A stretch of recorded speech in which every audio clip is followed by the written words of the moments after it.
Great Martyr Barbara and Martyr Juliana at Heliopolis in Syria, commemorated on December 4th. The Holy Great Martyr Barbara lived and suffered during the reign of the Emperor Maximian, 305-311. Her father, the pagan Dioscorus, was a rich and illustrious man in the Syrian city of Heliopolis. After the death of his wife, he devoted himself to his only daughter. Seeing Barbara's extraordinary beauty, Dioscorus decided to hide her from the eyes of strangers. Therefore, he built a tower for Barbara, where only her pagan teachers were allowed to see her. From the tower there was a view of hills stretching into the distance. By day she was able to gaze upon the wooded hills, the swiftly flowing rivers, and the meadows covered with a mottled blanket of flowers. By night, the harmonious and majestic vault of the heavens twinkled and provided a spectacle of inexpressible beauty. Soon the Virgin began to ask herself questions about the first cause and creator of so harmonious and splendid a world. Gradually, she became convinced that the soulless idols were merely the work of human hands. Although her father and teachers offered them worship, she realized that the idols could not have made the surrounding world. The desire to know the true God so consumed her soul that Barbara decided to devote all her life to this goal and to spend her life in virginity.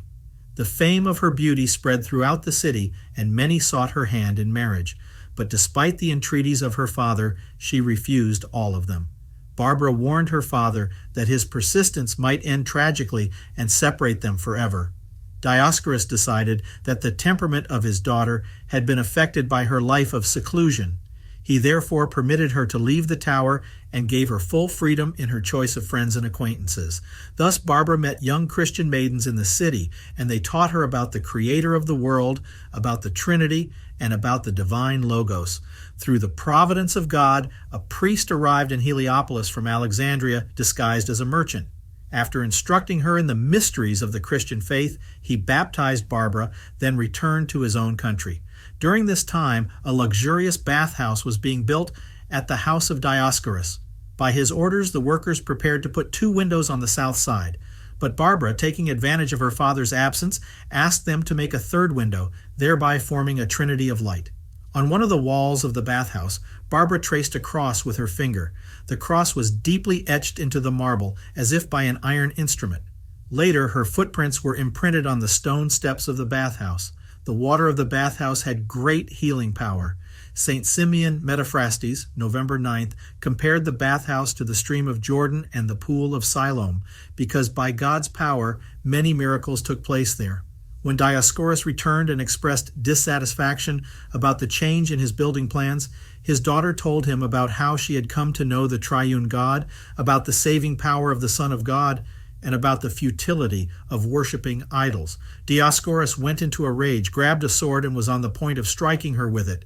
The Holy Virgin fled from her father, and he rushed after her in pursuit. His way became blocked by a hill, which opened up and concealed the saint in a crevice. On the other side of the crevice was an entrance leading upwards. St. Barbara managed then to conceal herself in a cave on the opposite slope of the hill. After a long and fruitless search for his daughter, Dioscorus saw 2 shepherds on the hill. One of them showed him the cave where the saint had hidden. Dioscorus beat his daughter terribly, and then placed her under guard and tried to wear her down with hunger. Finally, he handed her over to the prefect of the city named Martyrdom. They beat St. Barbara fiercely, they struck her with rawhide, and rubbed her wounds with a haircloth to increase her pain. By night, St. Barbara prayed fervently to her heavenly bridegroom, and the Savior himself appeared and healed her wounds. Then they subjected the saint to new and even more frightful torments. In the crowd where the martyr was tortured was the virtuous Christian woman Juliana, an inhabitant of Heliopolis. Her heart was filled with sympathy for the voluntary martyrdom of the beautiful and illustrious maiden. Juliana also wanted to suffer for Christ. She began to denounce the torturers in a loud voice, and they seized her. Both martyrs were tortured for a long time. Their bodies were raked and wounded with hooks, and then they were led naked through the city amidst derision and jeers. Through the prayers of St. Barbara, the Lord sent an angel who covered the nakedness of the holy martyrs with a splendid robe. Then the steadfast confessors of Christ, Saints Barbara and Juliana, were beheaded. Dioscorus himself executed St. Barbara. The wrath of God was not slow to punish both torturers, Martyrdom and Dioscorus. They were killed after being struck by lightning. In the 6th century, the relics of the holy great martyr Barbara were transferred to Constantinople. 600 years later, they were transferred to Kiev, July 11th, by Barbara, the daughter of the Byzantine Emperor Alexius Komnenos, wife of the Russian prince Michael Iziaslavich. They rest even now at Kiev's St. Vladimir Cathedral, where an akathist to the saint is served each Tuesday. Many pious Eastern Christians are in the habit of chanting the Troparion of St. Barbara each day, recalling the Savior's promise to her that those who remembered her and her sufferings would be preserved from a sudden, unexpected death and would not depart this life without benefit of the holy mysteries of Christ. Ave.